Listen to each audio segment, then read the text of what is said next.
Lausanne, New York, un podcast féministe des deux côtés de l'Atlantique. Salut Mélo! Salut Amy, comment tu vas? Ça va bien? On s'attaque à un monstre aujourd'hui, puisque c'est pas un, mais 2 épisodes qu'on a préparés sur le sujet de l'éducation genrée. 2 épisodes. Dans nos épisodes précédents, on avait parlé du traitement des femmes dans la musique, dans la presse, à l'écran, et aussi de comment la société patriarcale influe sur notre quotidien jusqu'à s'immiscer dans nos sexualités. Ça, c'était l'épisode du mois dernier. Et aujourd'hui, on s'intéresse aux origines du mal, si je puis m'exprimer ainsi, et en fait au rôle de l'éducation dans la construction des genres. Alors exactement. Donc cet épisode, il n'a pas à vocation à expliquer à nos auditeurs et à nos auditrices comment élever leurs enfants, pas du tout, mais on va remonter dans le temps jusque dans l'enfance et voir comment, dès le berceau, notre avenir est déjà plus ou moins tracé en fonction du genre qui nous a été assigné à la naissance. Et puis, parler d'éducation, c'est aussi comprendre d'où on vient et ça permet rétrospectivement d'ouvrir les yeux sur l'impact que notre éducation a eu sur notre construction et de notre personnalité en tant qu'adulte. Ouais, tout à fait. Bon, pour commencer cet épisode, on voulait d'abord commencer par définir les 2 notions que sont le sexe et le genre. Alors, le sexe, c'est tout ce qui renvoie aux attributs biologiques des humains et des animaux, et c'est lié aux caractéristiques physiologiques. Donc, c'est tout ce qui est chromosomes, hormones, système reproducteur, organes génitaux, etc. Le genre, c'est une construction socio-culturelle des rôles masculins et féminins. Et je le redis, c'est une construction. Le genre, c'est une notion qui renvoie à l'identité que la société construit pour les humains et qui influe sur la façon dont on se construit nous-mêmes, mais qui influe aussi sur la façon dont on interagit les uns et les unes avec les autres dans la société. Donc, si on peut résumer, le sexe, c'est vraiment une notion factuelle. On a, oui ou non, des chromosomes XY, un pénis, un vagin, etc. Tandis que le genre, c'est une construction sociale qui est donc pas forcément binaire, et qui dit construction dit qu'on peut également la déconstruire. Ça, c'est assez important. Exactement. Donc, à la naissance, les petites filles et les petits garçons naissent pareil, c'est-à-dire que les petites filles ne sont pas plus calmes ou plus attentives ou d'autres que les petits garçons, et les petits garçons, ils ne sont pas plus turbulents ou violents que les petites filles. Et c'est la société, c'est les familles, c'est les médias que les enfants consomment, c'est nous tous et nous toutes, en fait, en d'autres termes, qui élevons différemment les petites filles des petits garçons. Les enfants, ils apprennent des comportements associés à leur genre. Donc, ils intègrent ces comportements genrés qui façonnent leur personnalité et leur manière d'agir en société. Ils les apprennent, comme tu viens de le dire. C'est très important, c'est acquis, c'est pas inné. Voilà, c'est pas de l'inné, exactement. Et ces éducations genrées, sont une des conséquences du patriarcat. Car le patriarcat, il ne vient pas naturellement au genre humain. Et là, je vais citer Carol Gilligan, qui est une psychologue et philosophe féministe américaine, qui est spécialiste des relations sociales, qui dit dans son livre « Pourquoi le patriarcat ?» Le livre s'appelle « Pourquoi le patriarcat ?» Alors, je cite « En tant que culture, le patriarcat s'est établi comme un système de règles et de valeurs, de codes et de lois visant à spécifier la manière dont les hommes et les femmes doivent se comporter et être au monde. De manière plus insidieuse, le patriarcat est aussi intégré par chacun et chacune d'entre nous et façonne nos pensées et nos émotions. Il modèle notre perception et notre jugement de nous-mêmes, de nos désirs, de nos rapports humains, du monde dans lequel nous vivons. » Ouais, tout à fait. Et si on peut aller un tout petit peu plus loin, le patriarcat, il se définit comme une culture fondée sur la binarité, donc vraiment homme et femme, rien de plus, et aussi et surtout, même je dirais, sur la hiérarchie des genres. Et ce que le patriarcat crée, en somme, c'est un cadre qui va régir nos pensées et nos actions. Alors, le patriarcat, il nous pousse à percevoir certaines compétences humaines comme masculines et d'autres comme féminines. Et surtout, par la suite, il nous enjoint à favoriser tout ce qui relève du masculin. Donc, c'est toujours le masculin au-dessus du féminin. Le patriarcat, il élève aussi certains hommes à un rang supérieur à celui d'autres hommes. Donc c'est le concept de vrai homme sur le concept de sous-homme. Je mets tout ça en grands guillemets, mais c'est ça. Et de manière plus générale, bien entendu, il élève aussi tous les hommes au-dessus des femmes. Il impose aussi une scission entre l'individuel collectif. Et en fait, alors que les femmes sont, dans l'idéal, sans individualité propre, les hommes, eux, ont cette identité propre. Et en fait, du coup, les femmes, elles se tournent vers les autres afin en fait de répondre de manière vraiment subreptice aux besoins des hommes. C'est ça. Et au fond, on le voit bien, le patriarcat est intrinsèquement nuisible aux hommes comme aux femmes, parce qu'il oblige les hommes à agir comme s'ils n'avaient pas ou n'avaient pas le même besoin de rapport avec autrui, et les femmes à se comporter comme si on leur niait l'existence ou la nécessité d'avoir une identité propre. Donc, les enfants, ils grandissent dans un environnement social dans lequel ils sont chaque jour au contact d'autres humains, au contact de dessins animés, au contact de livres, de représentations sociales qui sont empreintes de ces représentations genrées des sexes. Les enfants sont aussi éduqués en adéquation avec les stéréotypes attribués à chaque genre. Ouais. Et si tu permets, Mélo, juste avant d'aller plus loin, j'aimerais juste expliquer peut-être ce qu'est un stéréotype, et spécialement une donne très spécifique dans la notion de stéréotype. Un stéréotype, donc, c'est une répétition de mots, de phrases, d'attitudes et de pensées qui sont émises de façon automatique par rapport à un sujet, quel qu'il soit. Et dans le sujet qui nous intéresse aujourd'hui, l'éducation genrée, donc, on peut trouver des stéréotypes dans les catalogues de jouets, dans la littérature enfantine, dans les dessins animés, dans la publicité, dans le matériel pédagogique, etc., etc. Mais aussi, et j'aimerais dire surtout, dans le vocabulaire courant et dans les propos et réflexions que l'on tient au quotidien.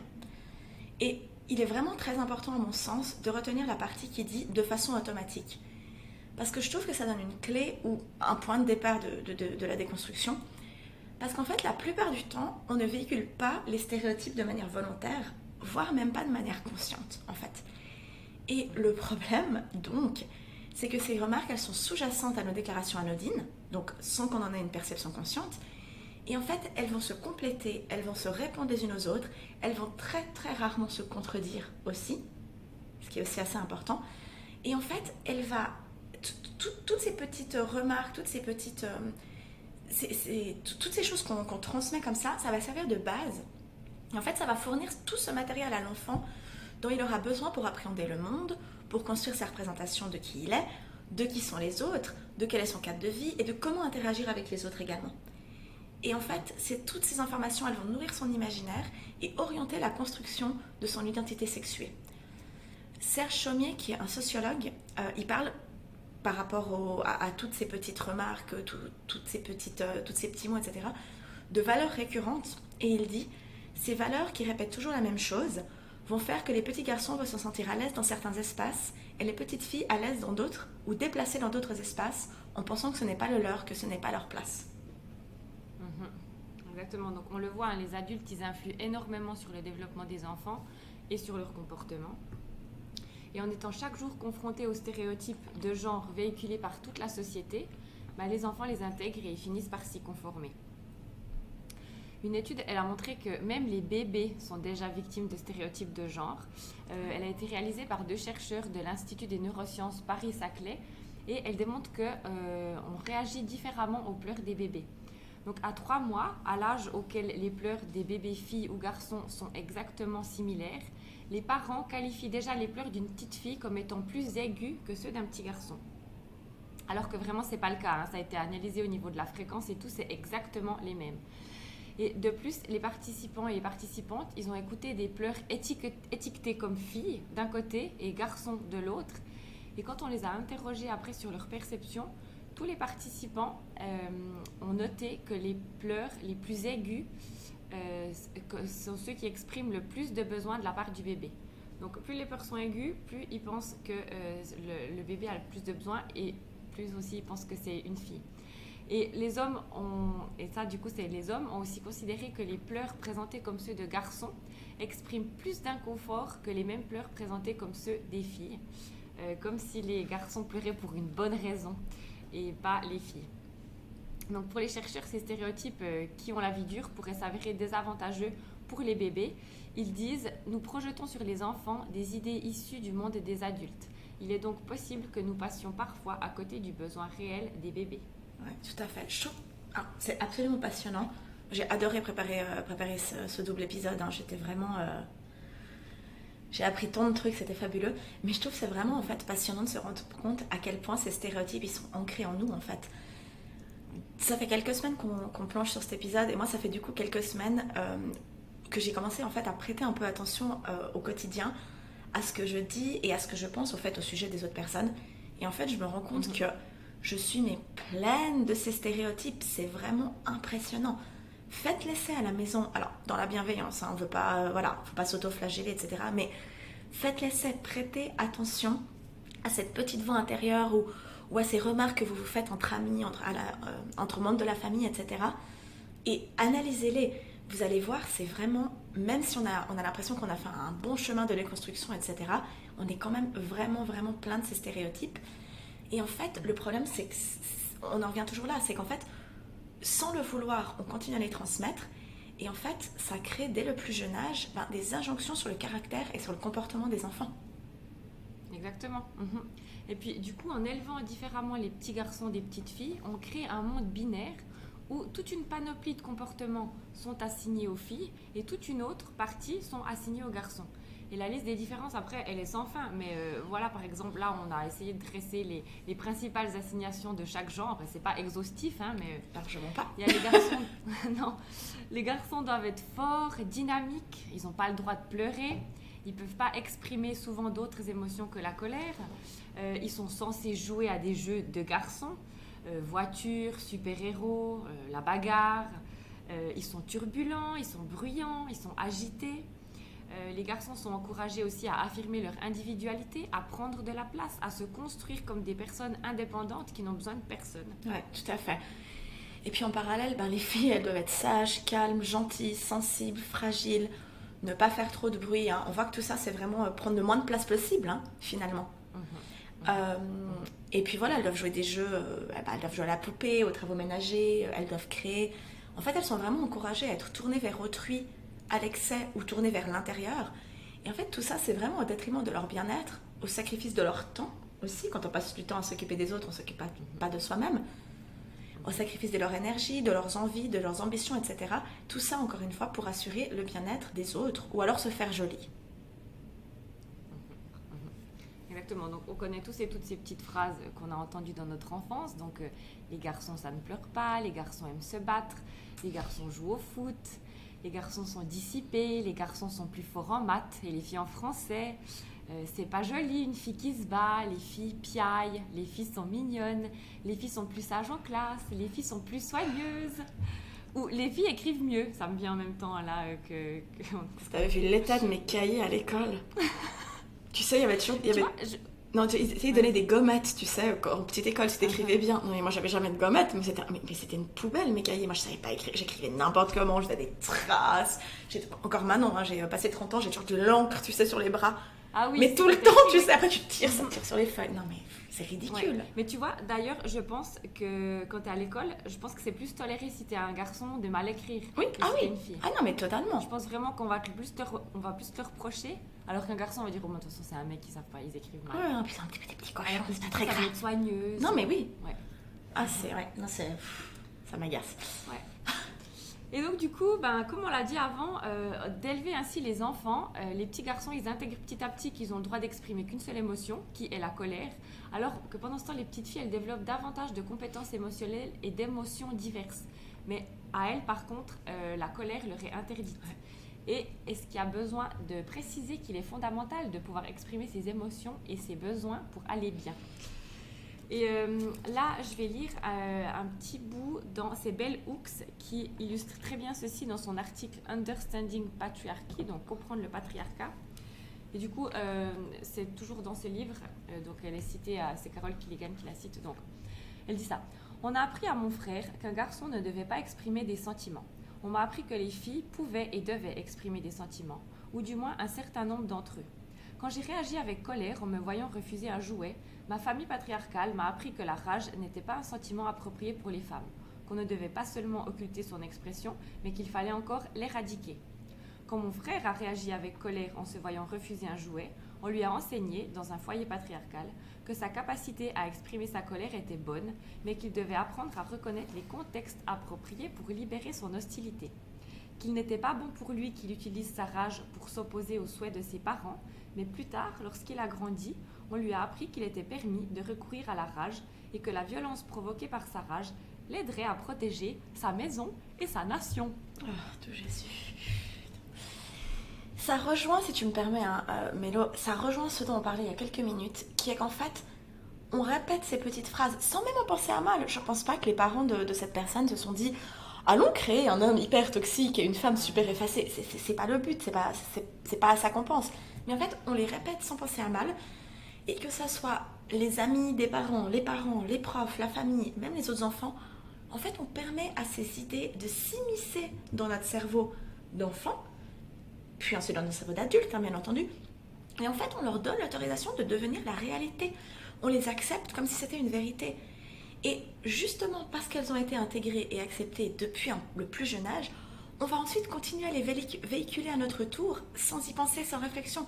C'est vraiment cette notion de serpent qui se mord la queue, en fait. Et puis, une chose dont on n'a pas parlé, et j'aimerais juste faire encore une petite parenthèse, ces stéréotypes de genre, ça passe aussi par les compliments. Les compliments aussi, parfois même souvent, peuvent renforcer les stéréotypes. Hein. Je pense par exemple à aller dire à une petite fille qu'elle est jolie, un petit garçon qu'il est fort, etc. Faisons attention en tant qu'adultes, quand on fait un compliment à un enfant, quel que soit son genre, de soit choisir un compliment neutre, soit de faire attention que ce soit un compliment qui ne renforce pas forcément le stéréotype de genre. On peut très bien dire à un petit garçon qu'il est beau, qu'il est très bien soigné. Et une petite fille qu'elle est forte. Et une petite fille qu'elle est forte, exactement. Ou sinon, je veux dire, j'en sais rien, choisissez des compliments plus neutres. Qu'est-ce que tu es intelligente ou intelligent? Qu'est-ce que tu joues bien au ballon? Enfin, je veux dire, c'est tout des choses comme ça, quoi. Et puis, une autre cause, et en même temps la conséquence, hein, je veux dire, c'est vraiment ça s'arrête jamais, hein, mais la cause et la conséquence de cette éducation genrée, et on la retrouve aussi dans les vêtements, en fait. Exactement, oui. Et moi, la fenêtre de ma cuisine, elle donne sur une place de jeu. Et il y a tous les jours des crèches qui viennent jouer avec des groupes d'enfants de tous les âges. Et puis, je les regarde des fois depuis ma fenêtre. Et, non, je déconne. Pardon. Mais l'audace. Je regarde avec des jumelles comme ça. Non, donc je les regarde, je les ai observées. Et puis, j'ai vu que les petites filles, elles sont très souvent habillées avec des vêtements pas du tout pratiques pour une vie d'enfant. Et tu vois, à la crèche, ils sont très petits, hein, ils ont jusqu'à 4-5 ans. Ouais. Donc, c'est vraiment des enfants qui sont très, très petits. Et dès que c'est l'été, en fait, les petites filles, elles sont en robe ou en jupe. Et on retrouve aussi toute une panoplie de ce type d'habits dans les magasins. Alors, je nie pas que c'est très joli. En fait, c'est fait pour ça, tu vois. C'est que c'est fait joli, mais c'est quand même déjà là le début du problème. Parce que pour les petites filles, on fait passer le joli avant le pratique. Et on leur montre qu'il est plus important d'être joli que de pouvoir se mouvoir dans l'espace librement. Ouais, je te coupe 2 secondes, Mélo. Retenons cette notion de ne pas pouvoir se mouvoir librement dans l'espace. On va y revenir dans un petit moment. C'est cette notion d'espace. Moi, j'ai réalisé ça vraiment super récemment. Cette notion d'espace, c'est un point pivot, un point clé dans la société qui est vraiment binaire et patriarcale. Pardon, continue. Exactement. Ouais, très bien. Ouais, on y revient après, c'est vrai. Combien de fois est-ce qu'on a entendu au cours de notre éducation il faut souffrir pour être belle? Oh mon Dieu, mais moi je l'ai entendu tellement quand j'étais petite. Et puis les petites filles, elles apprennent ainsi à faire attention à leurs vêtements si jolis pour pas les abîmer, tout en prenant garde à pas montrer leurs culottes, par exemple, en escaladant les marches du toboggan ou en jouant à la balançoire ou en jouant par terre. Puis je trouve que les vêtements pour les petites filles sont au final un très bon apprentissage, et je dis ça avec des guillemets, pour les vêtements qu'elles vont porter ensuite toute leur vie. Parce qu'en fait, c'est quand même ça qu'on porte, des habits qui entravent et qui empêchent la liberté de mouvement, et aussi quand même dans lesquels on est souvent inconfortable. Ouais, engoncé et tout. Non, tout à fait. Hein. Tu vois, tout à fait. En fait, si on parle des fringues, en règle générale, des meufs, c'est des soutiens-gorge qui serrent à fond. Qui te font les marques avec les trucs en dessous, là, les machins en métal. Les slims où tu peux pas respirer. Les culottes, genre les strings ou comme ça, tu veux pas me dire que c'est agréable de mettre un string. Je sais pas, moi j'ai jamais mis, j'aime pas. Les chaussures. Oui. Non mais tout, en fait tout, absolument tout. Il y a tout qui est inconfortable en fait. Ouais. Tout ce qu'on a sur nous est inconfortable souvent. Ouais, non, tout à fait raison. Et justement, je trouve que c'est intéressant ce que tu viens de dire, parce que donc là tu viens de parler de la problématique chez les petits. Hein. Pour les vêtements chez les petits, ok. Ouais. Mais c'est ce que tu dis en fait. Je trouve que cette problématique des vêtements, elle, moi, comme tu dis, on l'expérience encore maintenant en tant qu'adulte. Mais aussi, ce qui est intéressant, c'est qu'on a fait un post récemment sur Instagram. En fait, suite à la décision d'une école valaisanne d'interdire certaines tenues, qui étaient toutes, quasiment toutes féminines, hein, parce que c'était des tenues qui étaient provocantes, on a fait un post Instagram. Et en fait, on a eu une énorme quantité de réponses, en fait, des dizaines et des dizaines d'abonnés, majoritairement féminines, qui nous ont fait remarquer à quel point c'est difficile de trouver simplement que des shorts longs. Donc l'école interdit les shorts trop courts, mais tu peux pas trouver de shorts longs pour les filles. Donc c'est complètement ridicule, en fait.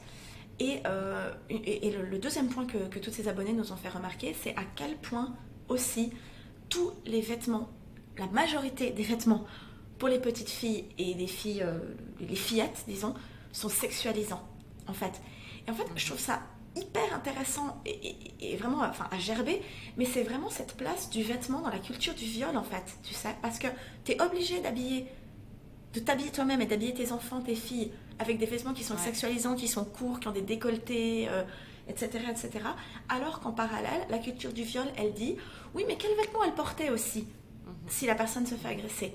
Et je trouve que c'est vraiment impressionnant. On en a parlé un petit peu dans notre épisode sur les injonctions, donc l'épisode sur le sexisme dans la presse. Dans la presse. Ouais.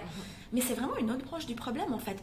Toute la société, y compris celle de consommation, elle est liguée contre les femmes. Je trouve que c'est vraiment... Enfin, je sais pas, j'avais jamais vraiment fait le rapport entre la mode de tous âges et la culture du viol, mais en fait, on nous vend des trucs et ensuite on va nous accuser. Voilà. Peut-être qu'on fasse un épisode là-dessus. Non, mais c'est vrai, je sais pas, ça m'a... Voilà. Enfin, on a eu... Mais ça va assez bien avec le truc, en fait, qu'on ne sait jamais comment faire et on fait toujours faux. C'est ça. En fait, on est toujours dans ce truc de on ne sait pas comment faire. C'est ça. Non, mais c'est tout à fait ça. Finalement, peu importe comment on fait, c'est jamais juste. C'est jamais juste, ouais. Enfin, en tout cas, on a eu vraiment des échanges hyper enrichissants et vraiment, ça m'a fait grimper au mur, mais vraiment quand même très enrichissant avec un tas de lectrices. Et c'est un problème qui est répandu, quoi. C'est pas de nanas à droite à gauche qui se plaignent, quoi. On a reçu des dizaines et des dizaines de messages. Enfin bon, et donc pour reprendre le fil que j'ai perdu, ce concept vraiment de binarité et puis d'avoir une catégorie de choses pour les garçons, une catégorie de choses pour les filles, il se retrouve aussi dans les jouets pour enfants. On a écouté l'épisode du podcast Les couilles sur la table de Victoire Toyon, qui était consacré à l'éducation féministe. Et dans cet épisode, Aurélie Blanc, elle dit que les jouets sont ceux qui constituent le premier environnement culturel de l'enfant. Ils lui permettent de développer des aptitudes. C'est ce que l'on fait pendant l'enfance qui permet de créer des connexions dans le cerveau et de développer des compétences spécifiques.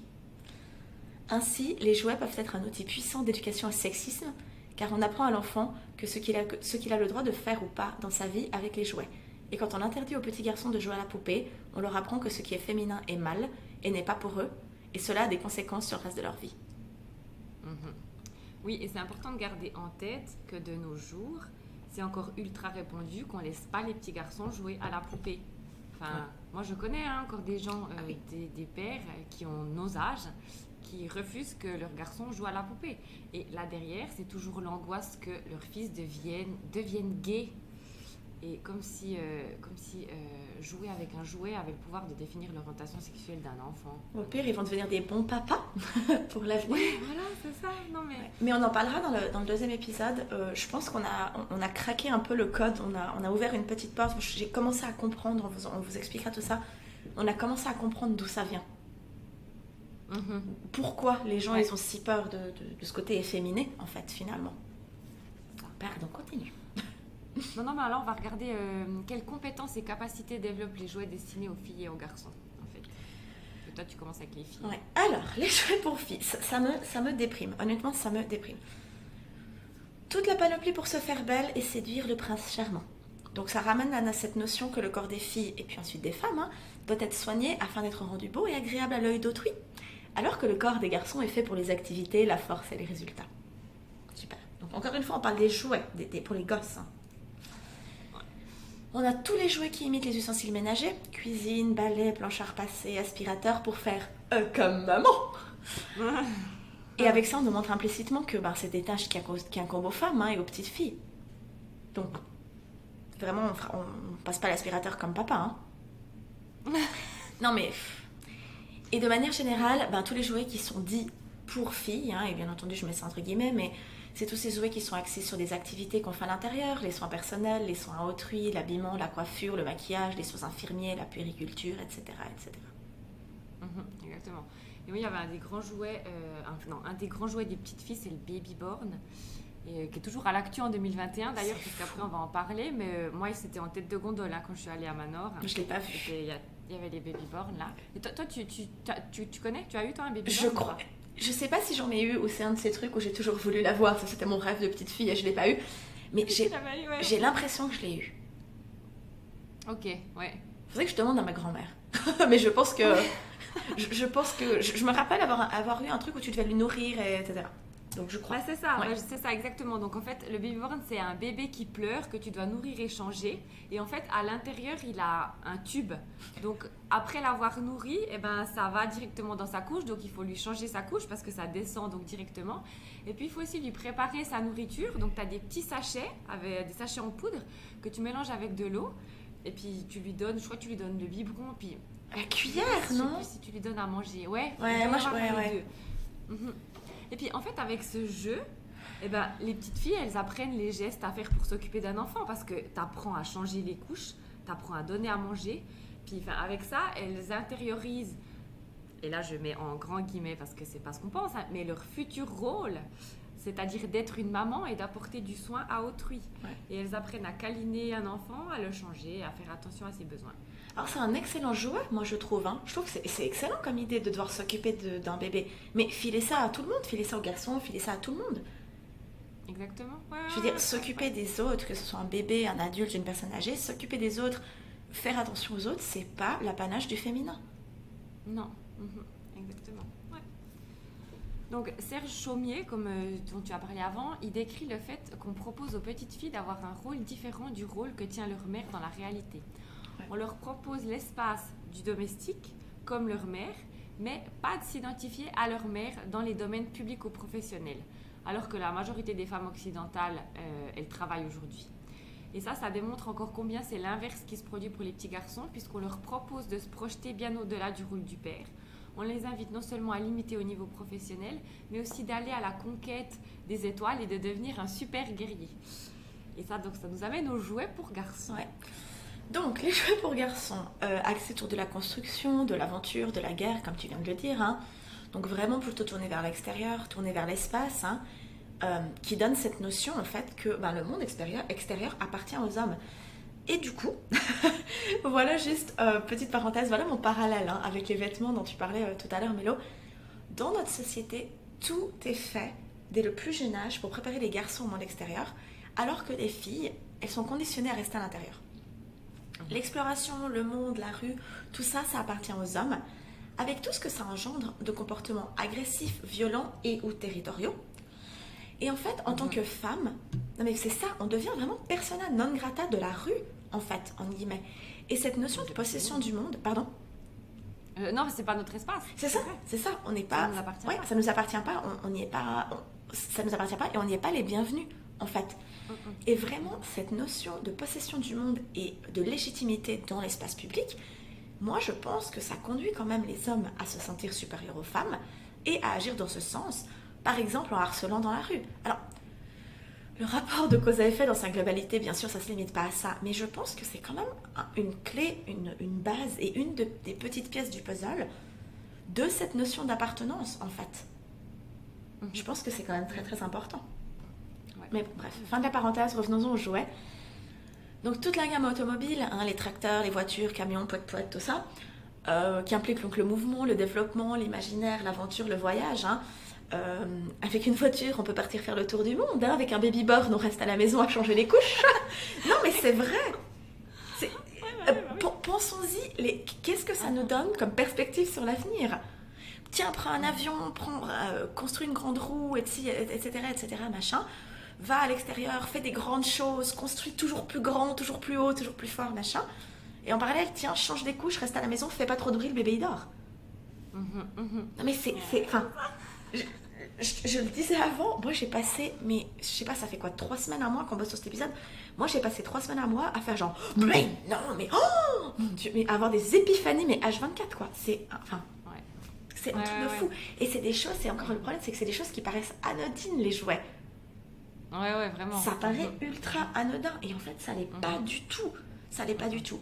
Ouais, là je le disais, donc tout ce que voilà, les jeux de construction, hein, ça améliore la dextérité, la réflexion, plus grand, plus haut, plus fort. Les super-héros, Batman, Spider-Man, tout le reste, hein, sens-toi fort, aie du pouvoir. Les super-héros, ils sont jamais à la maison. Hein. Moi, j'ai jamais vu Hulk se lever le matin et puis mettre son petit slibard là. Je veux dire, les super-héros, ils vivent dehors, ils grimpent sur les gratte-ciel. C'est vraiment, ils sauvent le monde, ils sont à l'extérieur, quoi. Et puis, la dernière catégorie des jouets pour garçons, c'est le rayon des armes, hein, les pistolets, tac-tac, les munitions, les ballons à eau, les épées, etc. Et en fait, encore une fois, ça les apprend à devenir violents, à devenir territoriaux et même simplement à se défendre. C'est ça, ouais. Et ça, aussi, on l'a vu, hein, en tout cas à Manor, c'était en tête de gondole, hein, les armes. Enfin, c'est vraiment chez les filles en tête de gondole, mais on mettra les photos. Chez les filles, c'était le babyborn, et puis chez les garçons, c'était les flingues, les épées. Voilà. J'étais hallucinée, on va revenir, mais j'étais hallucinée de la quantité d'armes différentes. Bon, après, moi je suis aux États-Unis aussi, hein, je pense que vous le savez depuis le temps, mais moi je suis aux États-Unis, donc après ça s'inscrit aussi un peu dans la logique du truc. Mais j'étais outrée, quoi. J'étais outrée. Pas besoin de 250 pistolets mitrailleurs différents, quoi. Mais indigne. Je suis pas déjà pas sûre que t'en aies besoin d'un, donc 45, c'est bon. Non, déjà. Enfin, c'est quand même aussi un peu bizarre quand on réfléchit d'apprendre aux enfants à se battre avec des flingues. Ouais. Enfin, je sais pas. On en parlera aussi dans le 2e épisode, ce mythe de la guerre, ce mythe du guerrier qui date de l'Empire romain, qui est que si t'es pas fort et prêt à crever pour ta patrie, t'es pas un vrai homme. Hein. Ouais, c'est abusé. Ouais. Et je sais que toi, t'avais un exemple quand tu travaillais dans un mini-golf, tu m'avais raconté. Exactement, ouais. Donc, quand j'ai travaillé dans un mini-golf il y a quelques années, et un après-midi, j'ai assisté à un anniversaire avec des enfants qui avaient une dizaine d'années. Et donc, c'était dehors, hein, à l'extérieur évidemment. Et les garçons, ils ont passé le début de l'anniversaire à embêter les filles. Donc, ils avaient des pistolets à eau et puis des pistolets à munitions. Et ils n'arrêtaient pas de tirer sur les petites filles. Et elles ne pouvaient pas se défendre autrement qu'en leur disant d'arrêter. En fait, elles étaient là, mais arrêtez. Puis eux, ils se marraient trop. Les gars, ils se marraient trop. Living their best life. Woo! Ouais, vraiment. Non, mais... Et moi, vraiment, c'était pénible à regarder. J'étais derrière le comptoir, comme ça, j'ai regardé. Je me disais, non, mais il faut faire quelque chose. Donc, du coup, j'ai appelé les filles derrière le bar et puis je les ai armées. Donc, j'ai sorti plein de gobelets en plastique et je les ai remplis d'eau. Et puis je leur ai dit, allez les filles, maintenant, allez vous défendre avec ces gobelets d'eau. Donc elles étaient tellement contentes. Donc elles sont parties en courant. Mais vraiment, elles criaient. Mais elles étaient extatiques. Elles étaient tellement heureuses. Et elles les lançaient sur les garçons, machin. Et elles revenaient en riant pour que je les remplisse à nouveau. Voilà, c'était vraiment cool. C'était vraiment drôle. Et tu vois, ça vraiment, typiquement, si j'avais pas été féministe, j'aurais jamais remarqué en fait. Non. Enfin, j'aurais juste, tu vois ça, puis tu dis, bon ben voilà. Boys will be boys. Voilà, c'est ça. Et là, en fait, les garçons, après, ils venaient aussi pour me demander des verres, pour me dire, on peut aussi avoir des gobelets d'eau. J'ai dit, bah non, vous avez déjà vos pistolets. L'égalité, mon petit, l'égalité. Toi, t'as tes flingues, Vraiment. elles ont d'autres armes. Ouais. Non, mais... Exactement. Et puis du coup, ils ont joué comme ça 10 minutes, à se renverser des verres d'eau, et puis les garçons avec les flingues. Et puis en fait, après, ils ont arrêté la bagarre. Parce que les garçons, ils étaient embêtés d'avoir une riposte. Ouais. Parce qu'ils ont vu que, voilà... Et puis, en fait, si on analyse, c'est déjà une grande injustice au final qui est induite par les jouets. Parce qu'il y a peu de chances qu'une petite fille elle vienne à un anniversaire avec un pistolet à eau, ou enfin n'importe quoi. Et du coup, elles ne sont pas, entre guillemets, armées pour se défendre. Et elles apprennent à subir en protestant et en fait en ne pouvant rien faire vraiment d'autre. Et ça apprend aussi ça aux petits garçons qui peuvent embêter les filles sans conséquence et que de toute façon, en fait, elles vont pas pouvoir se défendre. Ouais. C'est super, Malo, ce que tu viens de dire. Ce concept d'armer les filles, c'est un peu ce qu'on essaie de faire avec ce podcast, avec notre page Instagram. Hein. C'est armer les filles et les femmes. À un niveau métaphorique, hein, je veux dire. On va pas filer des fringues à tout le monde. Mais en fait, on voit qu'en fait, en perpétuant ces stéréotypes de genre, en habillant les petites filles dans des vêtements qui les engoncent, en leur offrant des jouets qui définissent leur rôle de femme d'intérieur, on les arme pas pour l'avenir, en fait. Et je pense qu'offrir une éducation non genrée à nos filles, c'est armer les femmes de demain contre ce qui les attend. En fait, c'est leur proposer de rentrer dans le combat qu'est la vie à armes égales. Ouais, c'est ça, exactement. Ouais, tout à fait. Tu vois, et l'épiphanie du jour. Non mais c'est vrai. Encore. C'est fantastique. Ouais. Et il y a eu un reportage sur la RTS qui montre combien les parents envoient des messages, le plus souvent inconscients, à leurs enfants concernant les jouets. Et on peut voir durant ce reportage que quand une petite fille, elle joue avec un jouet qui est dit pour les garçons, le parent, il ne la valide pas dans son jeu. Il va plutôt rediriger son attention sur un jouet pour fille. Et c'est la même chose dans l'autre sens. Quand c'est un petit garçon qui prend une poupée, le parent, il va le rediriger vers un camion ou un autre jeu qui correspond à son genre. En fait. J'ai vu ce reportage, il était super bien. À un moment, ils planquent les papas tout seuls dans la salle, puis ils envoient les mamans derrière une vie de santin, puis ils voient vraiment que les papas, ils sont vraiment à fond à pousser le jeu genré et tout. Je ne l'ai pas retrouvé. Est-ce que c'était quoi? C'était un temps présent? C'était un 36-9? C'était quoi? On va essayer de vous le retrouver parce que je vais un petit peu chercher, je ne l'ai pas trouvé et on vous le mettra dans les commentaires. C'était vraiment une très bonne émission. Ouais, c'était vraiment bien. Mais oui, on va chercher. Moi, je me rappelle pendant des années, ça n'a rien à voir, mais pendant des années, je me rappelle, surtout quand j'habitais en Suisse, j'étais plus jeune, je voulais jamais regarder sur la TSR. J'étais là, la TSR, c'est pour les vieux, c'est trop nul et tout. Et genre, maintenant, je regarde, je passe ma vie à regarder j'ai vu tous les temps présents, mais tous. Tous les 36-9, même toujours tous les trucs de Arte et tout. Et je me faisais la réflexion la dernière fois, parce que justement, je cherchais cet épisode dans les temps présents. Et j'étais là, je disais non, ça j'ai vu, c'est pas ça, ça j'ai vu. Et au bout d'un moment, je me suis dit, ouais, en fait, c'est bon, je suis vieille, quoi. J'ai vu tous les temps présents, c'est bon. Je suis une personne âgée. Mais tu peux regarder en même temps que Top Model. Tu peux regarder Top Model et puis après, tu regardes. Par exemple, tu sais que j'ai regardé Plus belle la vie pendant des années, par ça. Mais non, mais à part ça, franchement, la TSR, on fait vraiment. C'est des Français, des Françaises qui nous écoutent. La TSR, c'est la chaîne suisse, la première chaîne suisse. Il y a vraiment d'excellentes émissions sur YouTube, qui sont d'ailleurs sur YouTube. Ce qui est bien pour moi, parce que j'ai pas accès à la TSR, du coup. Bref, pardon, fin de la parenthèse, mais ça m'a fait. Ouais, j'étais en train de regarder, je me suis rendu compte que je les avais tous vus, j'étais là. Mon Dieu, je ferais mieux de sortir le week-end, hein, plutôt. Et en parlant de sortir le week-end, du coup, samedi, il y a 2-3 semaines, j'ai été flâner avec une amie au rayon jouets dans un magasin Target à Brooklyn. Donc c'était un samedi soir et on flânait comme ça au rayon jouets, on a fait tous les rayons, en long, en large, en travers, etc. En contemplant nos samedis soirs d'antan, où à l'époque on allait se mettre des mines, avant qu'on ait 30 ans. On sortait le week-end dans les bars, et là c'est 21h30 et on est à Target un samedi soir. Voilà, elle se reconnaîtra. Non, c'était une très bonne soirée, on était toujours au livre, au jour, enfin bref. Mais du coup, vu qu'on était à Target et que moi je passe pas beaucoup de temps dans les supermarchés, entre guillemets, on était faire un petit tour au rayon jouets. Alors, c'est ce que tu disais, Mélo, avant, donc les têtes de gondole aussi, hein, les poupées, il y avait Play-Doh, tout ce qui est les armes, etc., machin, les Barbie. Il y a vraiment des zones filles et des zones garçons. Alors, c'est jamais clairement écrit, hein, il n'y a pas zone fille, zone garçon, mais ça se voit, je veux dire, c'est pas, voilà. Quelques zones un petit peu neutres, entre guillemets, qui sont essentiellement les jouets pour les plus jeunes, donc plutôt pour les bébés, comme ils disent ici, toddlers, donc les gens de genre 3, 5 ans, etc., mais en fait, dans tous ces rayons, les packaging, ils restent super stéréotypés. Hein. On a les couleurs très vives et du rose pour les filles, des polices d'écriture qui sont assez rondes, assez douces, des formes plutôt organiques, arrondies, etc. Tandis que les jouets destinés aux petits garçons, alors ça c'est des packaging aux formes super dures, très anguleuses, etc. Des polices de caractère dynamique, hein. Il y a le feu, la vitesse, les couleurs sont plus sombres, c'est du noir, du brun, du bleu, etc. Enfin, c'était vraiment toujours, on va dire, aligné avec le souvenir que moi j'avais des magasins de jouets à l'époque, ou en tout cas en Suisse.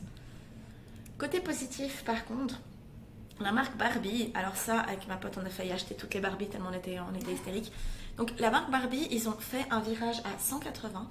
Il y a des poupées de toutes les couleurs. Il y a des blondes, des brunes, des métisses, des blacks, des cheveux lisses, des cheveux bouclés, des tresses à l'africaine. Il y en avait une, Mélo, si vous le regardez sur YouTube, tu mettras la photo, une poupée métisse avec les cheveux en sirène, donc de toutes les couleurs, avec le crâne rasé sur le côté. Et quand tu lui passes de l'eau, elle a un tatouage. Non mais enfin, j'ai failli l'acheter.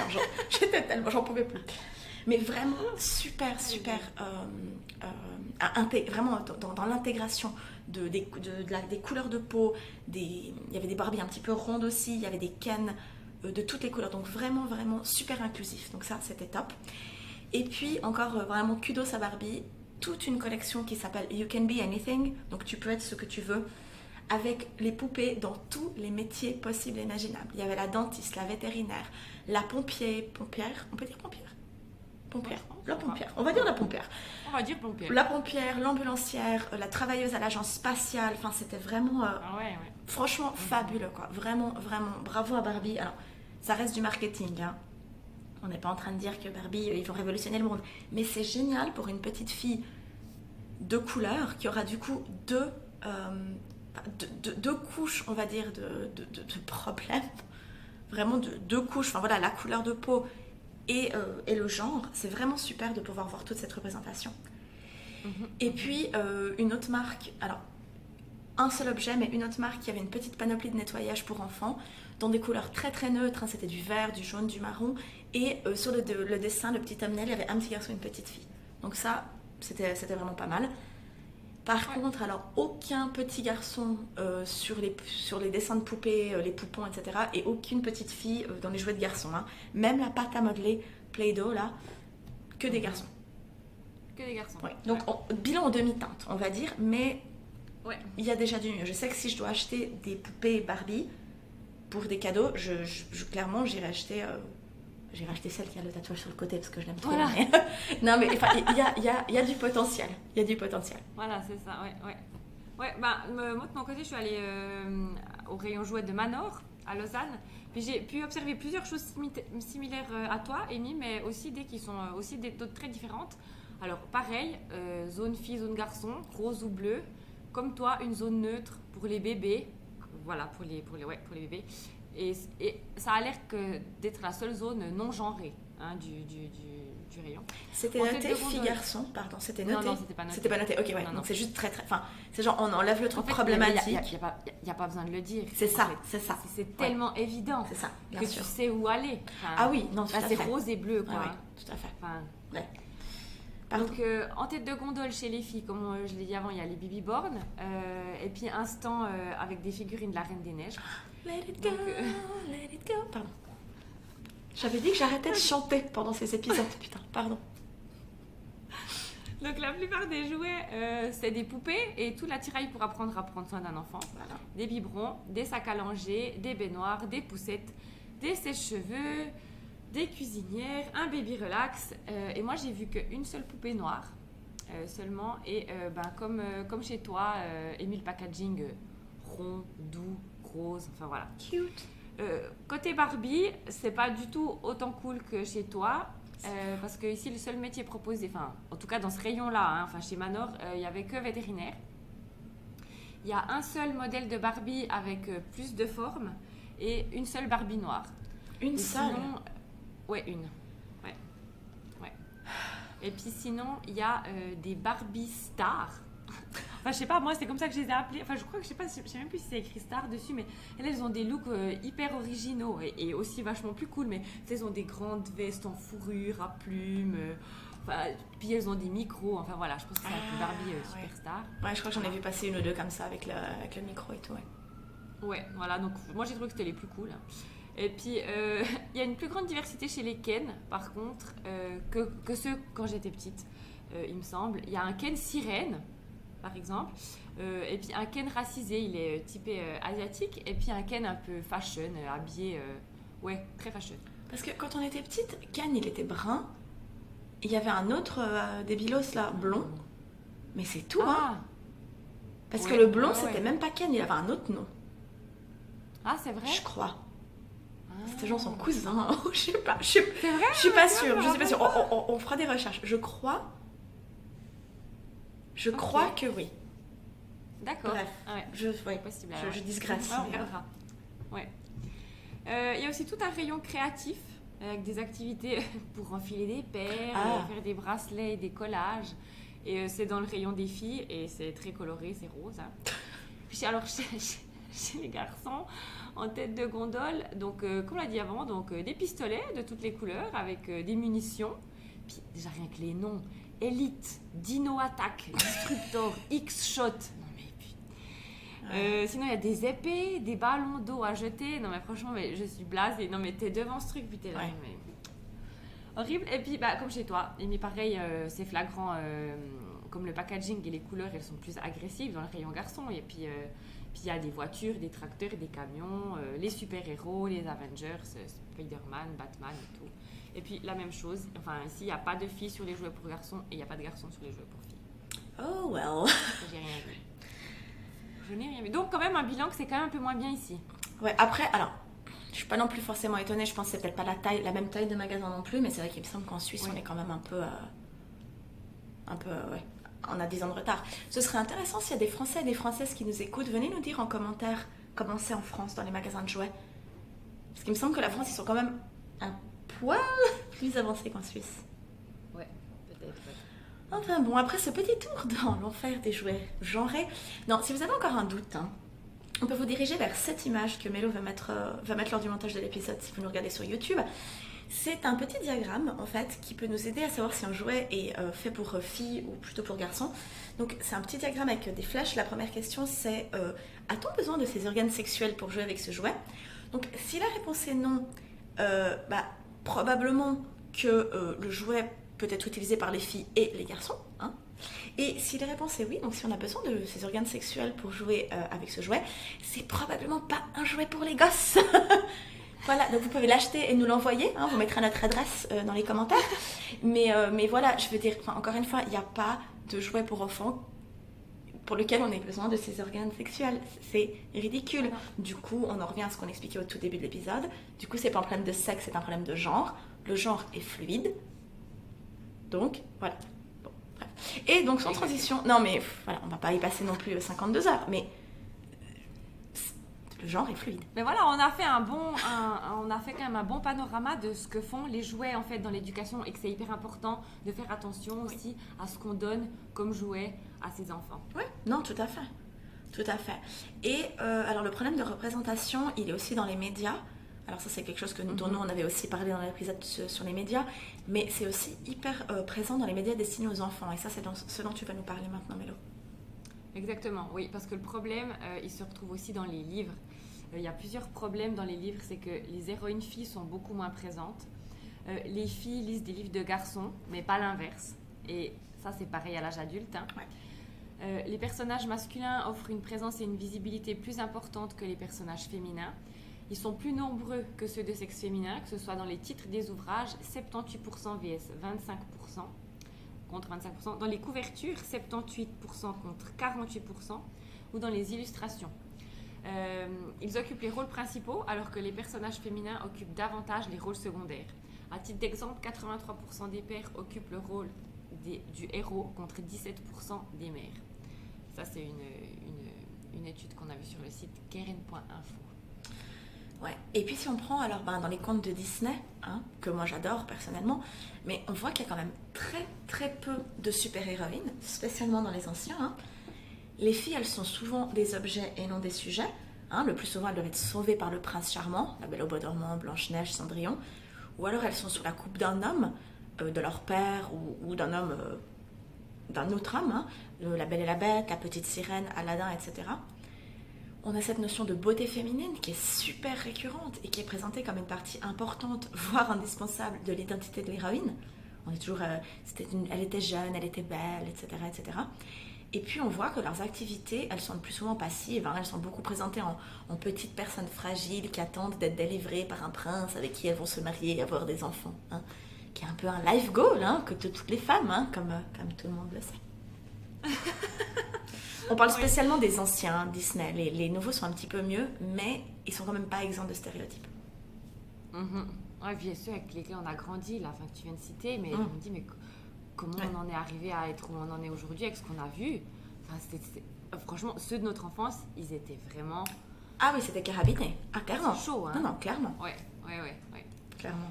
Et puis du coup, ça me fait penser, ça nous a fait penser à notre épisode sur le sexisme à l'écran, parce qu'on peut vraiment faire un parallèle entre ces personnages de Disney qui attendent d'être sauvés par un prince et 50 nuances degrés, par exemple, dont on a parlé dans l'épisode sur le sexisme à l'écran. Ouais. Au final, la trame de l'histoire, c'est exactement la même. Et de l'autre côté, les personnages masculins sont actifs, ils se battent pour la bonne cause, pour la paix, ils prennent des décisions, ils sont aussi le plus souvent absents. Si on regarde le père de Blanche-Neige, de Cendrillon, ils ne sont pas là. Et les princes, ils ne sont pas là non plus. Ils sont en train de tuer du dragon, etc. Hein. Ouais, ils sont loin, ils sont ailleurs, ils sont en train de vaquer à leurs occupations et à leurs projets. Ouais. Et puis, ils viennent que pour embrasser les meufs quand elles dorment ou qu'elles sont mortes, avant de coucher avec elles pour faire des gosses. Et du coup, les meufs qui restent à la maison, à l'intérieur, à les attendre. C'est si beau, c'est vraiment un message très positif, je trouve, quand même. Non, mais c'est une horreur, c'est une horreur. Surtout que, vraiment, et c'est un truc qu'on a vu, revu, on en a parlé dans nos épisodes précédents, la représentation dans les médias, c'est super important pour la construction de l'imaginaire, quel que soit notre âge, hein, que ce soit les enfants ou les adultes. Et là, alors voilà, là on parle de l'éducation, on parle d'un plus jeune âge, mais si les petites filles, elles ne voient autour d'elles que des figures féminines faibles, dans l'attente d'un prince, dépendantes, etc., comment après est-ce qu'on espère qu'elles puissent s'identifier à des figures fortes? Je veux dire, c'est une voie qui ne sera même pas possible dans leur cerveau parce qu'elles ne l'auront pas vue, en fait. Et puis voilà, tu viens de lire un mélo, mais ça parle même pas de la notion de consentement qui est complètement absente, hein, que ce soit par rapport au consentement, par rapport à ce qu'elles veulent elles-mêmes dans leur vie. Hein. Je veux dire, La Belle et la Bête, Jasmine dans Aladdin, etc. Voire carrément le consentement par rapport à ce qu'on leur fait. Hein. Je pense que c'est quand même important de le rappeler, mais c'est pas ok d'embrasser une fille qui dort, même si on s'appelle Prince Charmant. Non, mais c'est vrai. C'est clair. C'est vrai. Moi, c'est un truc, ça m'a jamais choquée étant petite, ça me choque maintenant. Qu'est-ce que tu vas embrasser? Elle dort, laisse-la dormir, quoi. C'est comme elle le dit dans le clip de Angèle, là, que la fille qui dort, laisse-la dormir, quoi. Ouais, exactement. Non, mais... Et puis là, du coup, on va parler aussi de la sexualisation des enfants. Enfin, comment on conforme les enfants à l'hétérosexualité, en fait. Ah, la fameuse petite question. Tu as un amoureux? Tu as une amoureuse? Ça m'agace pas. Alors, ouais, ça, peut-être que c'est aussi quelque chose à réfléchir. Il faut peut-être qu'on arrête de présupposer de l'orientation sexuelle des enfants quand ils ont 3 ans. Non, mais peut-être qu'il faut aussi qu'on arrête de leur prêter des amoureux et des amoureuses quand ils ont 5 ans. Ça fait aussi le lit, de cette idée que c'est pas possible d'être ami entre un homme et une femme plus tard. Hein. Et ça place aussi les relations amoureuses à un rang plus élevé que les relations amicales. Et ça, c'est vraiment quelque chose sur lequel il faut qu'on réfléchisse, parce que quand on a 3 ans et puis qu'on est une fille, puis on est amie avec un petit garçon, on peut être juste amis. Enfin, c'est vrai. On veut sûrement être juste amis, d'ailleurs. C'est ton amour. Puis en plus, on veut, oui, c'est ça. Je pense, hein. C'est vraiment quelque chose sur lequel il faut qu'on réfléchisse, tous et toutes. Et du coup, c'est aussi temps qu'on apprenne à mettre sur le même rang et d'attribuer la même importance dans nos vies à nos relations amoureuses et à nos relations amicales. Et je pense qu'avec ça, on va tous en sortir gagnants et gagnantes. Non, non, complètement. Et c'est vraiment, moi, un truc qui est toujours le don de m'agacer. Hein, je veux dire... alors, j'avais commencé il y a quelques années à demander tu as un amoureux ou une amoureuse, et en fait il y a quelques temps je me suis rendu compte qu'en fait il faut juste pas le demander du tout, parce qu'en plus de ce que tu viens de dire sur les relations amoureuses et amicales, ces questions, ça implique aussi que l'individu en tant que tel a moins de valeur que le couple, hein. Être célibataire c'est mal, c'est être incomplète, et je mets incomplète au féminin parce que c'est souvent quelque chose qui est reproché aux filles plus tard et aux femmes plus tard d'être célibataire. Et en fait ça implique que la valeur de la vie, elle est directement liée avec le statut marital. Ça fait aucun sens à 5 ans, mais ça fait aucun sens non plus à 20, 50 ou 70 ans, je veux dire. Et puis, c'est aussi une formule, alors moi, ça c'est un autre truc qui m'agace, il y a beaucoup de choses qui m'agacent, mais c'est une formule qui est hyper hétéronormative. On est très agacés. Non, mais je pense aussi que c'est la base entre guillemets, la base du féminisme, hein, c'est aussi que... c'est ça. Voilà, on se révolte, on s'agace, etc. Mais cette formule de t'as un amoureux, t'as une amoureuse, c'est ultra hétéronormatif en fait. Ça implique qu'on peut être attiré que par l'autre sexe. Et quand on sait que la majorité des adultes qui se déclarent homosexuels et homosexuels disent le savoir depuis le plus jeune âge, j'ose à peine imaginer les dégâts que ça peut faire sur un enfant à qui on va le faire se sentir différent en fait, en impliquant directement que forcément la personne dont il est amoureux ou amoureuse, ça doit être quelqu'un de l'autre sexe. je pense que ça peut avoir un impact terrible et très important sur le développement de l'enfant. Ouais, c'est clair. Mais bon. Enfin voilà, du coup, on vient de parler en long, en large, en travers de comment ces stéréotypes de genre ils s'immiscent dans nos vies. Et en fait, on se rend compte qu'ils nous quittent jamais. C'est ça. Et donc, tout ce dont on vient de parler a bien sûr des conséquences sur les individus. Et c'est donc de ça qu'on parlera dans la partie 2 de cet épisode. Et puis, on donnera aussi des pistes pour aller plus loin et viser une éducation non genrée. Donc, on vous dit au mois prochain. À bientôt. À bientôt.